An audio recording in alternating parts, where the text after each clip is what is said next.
Right here you can see we got a military surplus.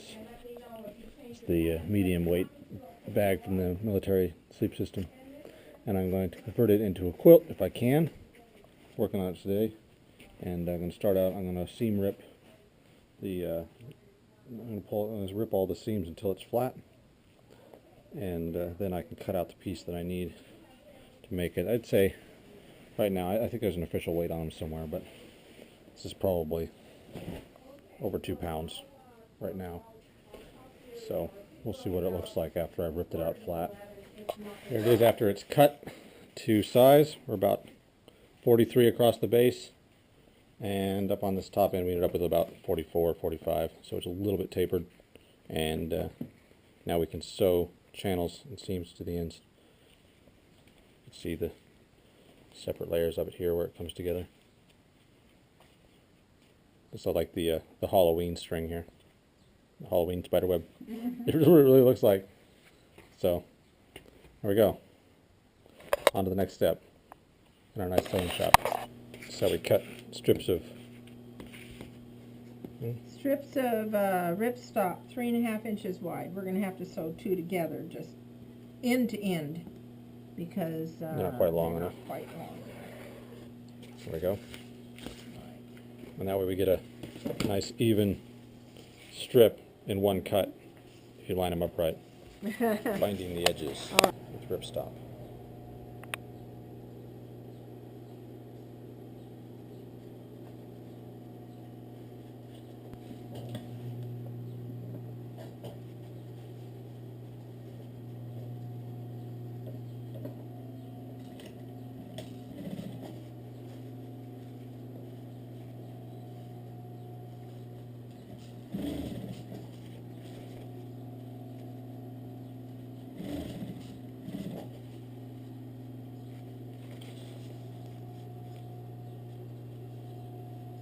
I have one piece that I'm folding in half. This is 3.5 inches. Yeah. We're going to see how 3.5 inches works. If it's too narrow to work easily, I'm going to go to 4. But I think 3.5 inches will be good, because then I'm going to take this folded piece and I'll bring it over to this side, and I'm going to stitch it down on top so it's top stitched. We have a good finished edge. And it'll be finished. And we'll video that when we get there. Yeah. So we're going to go down the whole site this way. Okay. Alright, I sewed down to the end. On one side I have this folded piece of binding. I left a little extra because you need to bind that end. When we turn it over, we're now going to finish this binding. So I just go ahead and I'm going to tuck that under. And we're now going to finish this seam by top stitching this binding down.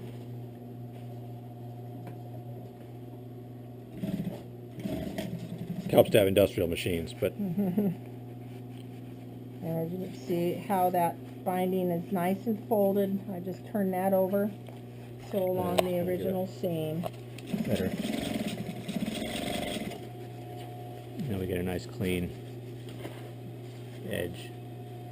Make sure you catch that edge over there. It looks like you're out here. See that?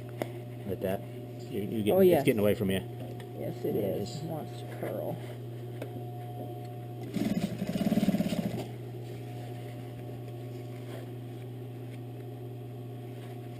This is not going to be a channel along the edge outside for. I'm just going to use this is basically cords on the ends just to hold it together. There a little bit. Yeah. It's just a bound edge to finish and catch this. Keep it all in. Clean it. Make a nice, clean, neat, and tidy finish.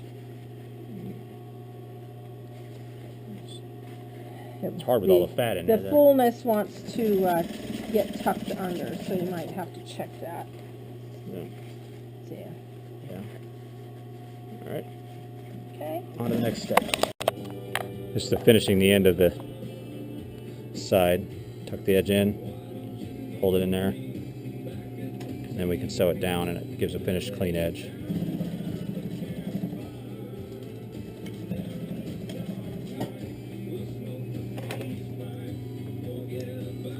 See how it came out.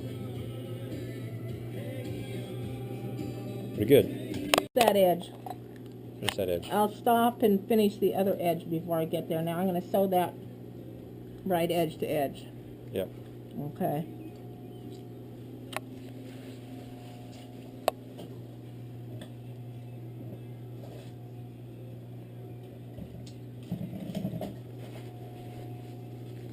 Oh, and we pressed, because we're only using My narrator has a lollipop in her mouth. I press this edge over. I use a synthetic setting on my iron so that I didn't overpress it. Press that down because we didn't fold this piece like the earlier one. That way we could save weight, otherwise this piece would have had to be 8 inches wide. Weight and fabric. Yeah, weight and fabric.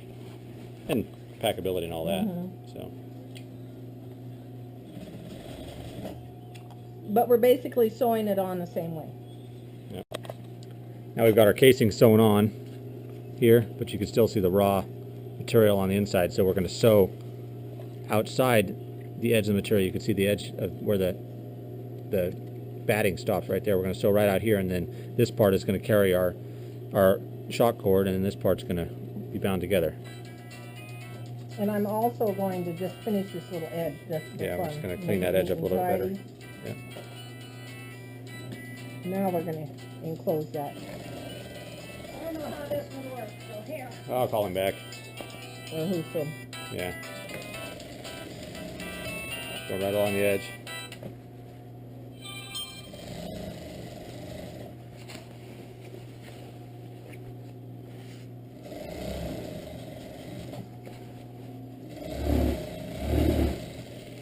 Oh, I love industrial machines. Clean there.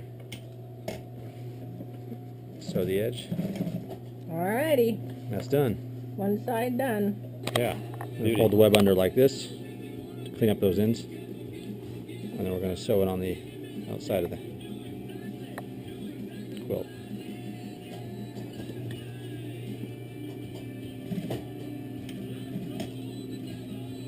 You don't want to You can go all the way up to the channel, Yeah. yeah. There we go.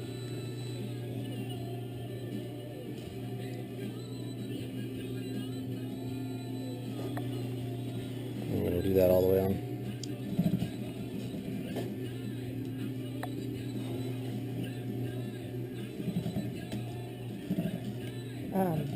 If we have that raw edge, I would probably go up just a little bit and then do it again. Yeah. Okay. Perfect. We'll do that on all 4 corners. We'll be done. Besides sticking in the Here's the finished product. We've got the toggles on. I've got extra. I'm going to shorten my cords here when I get down to it, but stretched under. We ended up with about 68 inches, so it's like a 3/4 or so length quilt, maybe a little longer. Goes all the way along here, and then I've got the other side.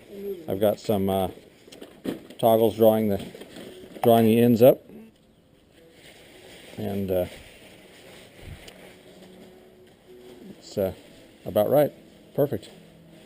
And that was a military surplus sleeping bag, and it turned out like that. So if you're willing to put the effort into it, yeah, light's better there. You can see it.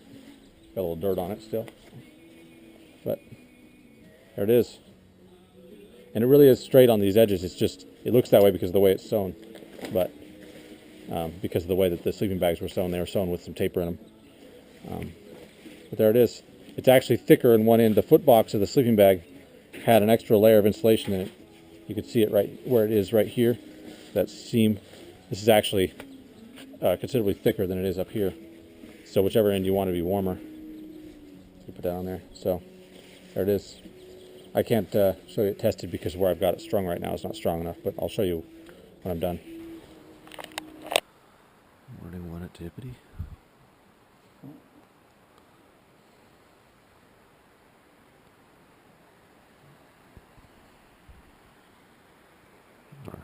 Sorry, current river on this one. First morning.